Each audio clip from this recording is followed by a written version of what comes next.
Hello Technolovers, kasus dugaan korupsi di tubuh Pertamina kembali mencuri perhatian. Kali ini seorang petinggi Pertamina Patraniaga Maya Kusmaya ditetapkan sebagai tersangka oleh Kejaksaan Agung. Dugaan keterlibatannya dalam praktek ilegal pengoplosan bahan bakar telah menimbulkan kerugian negara yang ditaksir mencapai lebih dari 193,7 triliun rupiah. Skandal ini bukan hanya mengguncang Pertamina, tetapi juga menimbulkan kekhawatiran besar terkait integritas pengelolaan energi nasional. Siapa sebenarnya Maya Kusmaya? Seberapa besar harta kekayaannya? Dan bagaimana skandal ini bisa terjadi? Saksikan selengkapnya di video ini. Maya Kusmaya lahir di Tasikmalaya pada 31 Agustus 1980. Lulusan Universitas Padjadjaran ini menempuh pendidikan di Fakultas Ekonomi dan Bisnis. Sebelum melanjutkan karirnya di dunia perminyakan, sejak bergabung dengan Pertamina pada tahun 2005, ia menunjukkan performa yang cemerlang dan dikenal sebagai sosok profesional dengan keahlian dalam strategi pemasaran dan niaga. Selama lebih dari 1 dekade, Maya Kusmaya menduduki berbagai posisi strategis di Pertamina. Ia pernah menjabat sebagai manajer pemasaran regional, di mana ia bertanggung jawab atas distribusi bahan bakar ke berbagai daerah strategis di Indonesia. Kinerjanya yang unggul dalam memperluas jangkauan pasar dan meningkatkan efisiensi distribusi membuatnya dipercaya untuk naik jabatan sebagai Kepala Divisi Pengadaan dan Distribusi BBM. Dalam posisi ini, Maya mengelola rantai pasokan bahan bakar nasional, bekerja sama dengan berbagai pihak, termasuk pemerintah dan mitra bisnis internasional. Ia dikenal memiliki pendekatan agresif dalam ekspansi pasar dan berperan dalam mengamankan kontrak jangka panjang dengan beberapa perusahaan besar di sektor energi. Reputasinya sebagai eksekutif yang ambisius dan inovatif akhirnya mengantarkannya ke posisi puncak sebagai Direktur Pemasaran Pusat dan Niaga PT Pertamina Patraniaga. Sebagai Direktur Pemasaran Pusat dan Niaga, Maya bertanggung jawab atas pengelolaan pemasaran BBM secara nasional, memastikan distribusi berjalan dengan lancar, serta mengembangkan strategi penjualan bahan bakar dalam negeri. Jabatan ini membuatnya memiliki pengaruh besar dalam kebijakan niaga Pertamina, termasuk dalam pengadaan dan penyaluran bahan bakar bersubsidi maupun non-subsidi. Namun siapa sangka di balik karir gemilangnya, kini ia harus menghadapi ancaman hukum akibat dugaan korupsi yang melibatkan miliaran rupiah. Skandal ini menjadi sorotan publik dan menimbulkan pertanyaan besar mengenai transparansi serta tata kelola di tubuh BUMN. Namun, siapa sangka karir cemerlangnya kini terancam akibat dugaan korupsi yang melibatkan miliaran rupiah. Skandal ini menjadi sorotan publik dan menimbulkan pertanyaan besar mengenai transparansi tubuh BUMN.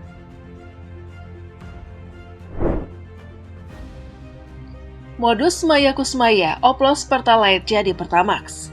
Kasus dugaan korupsi tata kelola minyak dan produksi kilang bermula ketika pemerintah menerbitkan Peraturan Menteri Energi dan Sumber Daya Mineral atau SDM nomor 42 tahun 2018.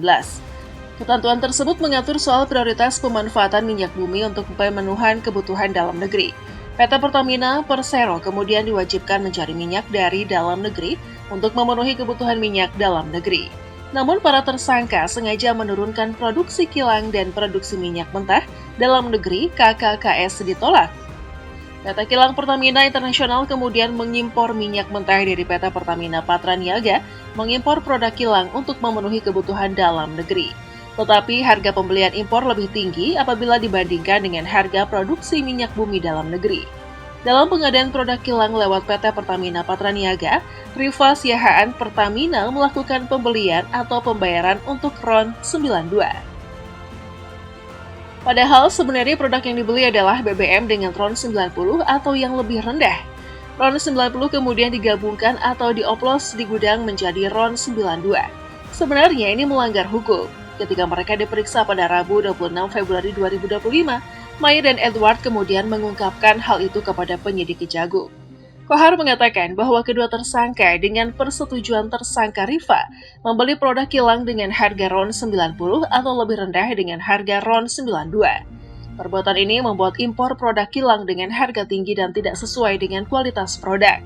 Maya juga memerintahkan Edward untuk menggabungkan produk kilang pada RON 88 premium dengan RON 92 untuk menghasilkan RON 92.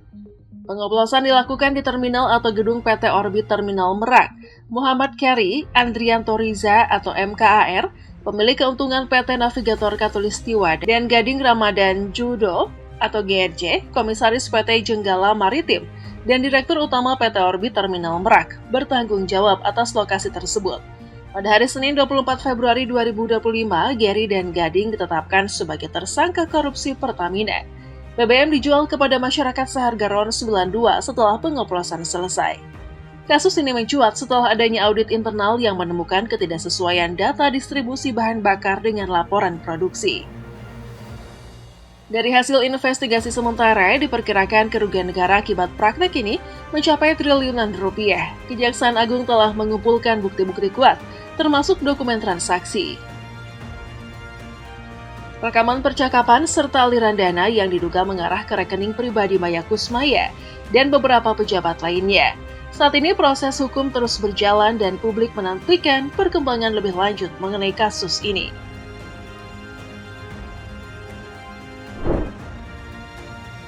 Lalu berapa jumlah kekayaan Maya Kusmaya? Berdasarkan LHKPN tahun 2024, total harta kekayaan Maya Kusmaya mencapai lebih dari 10 miliar rupiah. Apa saja aset yang dimilikinya? Rincian harta kekayaan, tanah dan bangunan senilai 7,2 miliar rupiah. Sebuah rumah mewah di kawasan Menteng, Jakarta Pusat senilai 4,5 miliar rupiah. Villa pribadi di kawasan Puncak, Bogor dengan luas tanah 1.200 meter persegi senilai 2 miliar rupiah. Apartemen eksklusif di kawasan SCBD senilai 700 juta rupiah. Kendaraan mewah senilai 590 juta rupiah. Mercedes-Benz E-Class 2021 seharga 450 juta rupiah. Toyota Alphard keluaran 2022 seharga 800 juta rupiah dilaporkan masih dalam kredit. Surat berharga dan investasi mencapai 5,6 miliar rupiah. Saham di beberapa perusahaan energi dan properti dengan total nilai 3 miliar rupiah, investasi dalam bentuk deposito dan obligasi pemerintah senilai 2,6 miliar rupiah, kas dan setara kas 1,3 miliar rupiah, rekening di 3 bank nasional dengan total saldo 1,3 miliar rupiah, dugaan adanya rekening tersembunyi di luar negeri yang masih dalam penyelidikan. Harta bergerak lainnya senilai 695 juta rupiah. Koleksi perhiasan emas dan berlian dengan nilai sekitar 400 juta rupiah. Lukisan dan barang seni senilai 295 juta rupiah. Hutang tercatat sebesar 277 juta rupiah. Pinjaman pribadi dengan jaminan kendaraan mewah dan properti. Kasus ini menimbulkan reaksi keras dari masyarakat.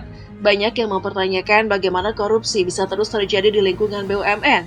Sebagian menuntut transparansi dan penegakan hukum yang lebih ketat, sementara yang lain mempertanyakan sejauh mana keterlibatan pejabat tinggi lainnya dalam skandal ini. Maya Kusmaya kini menghadapi ancaman hukuman berat jika terbukti bersalah. Apakah kasus ini akan menjadi titik balik bagi Pertamina dalam memberantas korupsi?